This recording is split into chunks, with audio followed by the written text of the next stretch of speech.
Ang humble heart, mga minamahal, ang mapagpakumbaba sa harap ng ating mahal na Panginoon. Yun po ay bagay na ikalulugod at ikatutuwa ng ating mahal na Panginoon.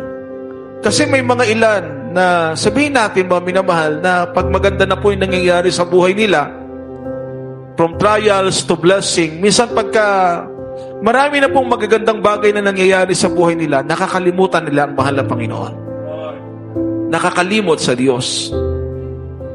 Kaya mas maganda pa na minsan may trials ka, yung kailangan kang luluhod, kailangan kang iiyak sa mahal na Panginoon para hindi ka lang mawala sa mahal na Panginoon. Kaya tayo, wise din tayo.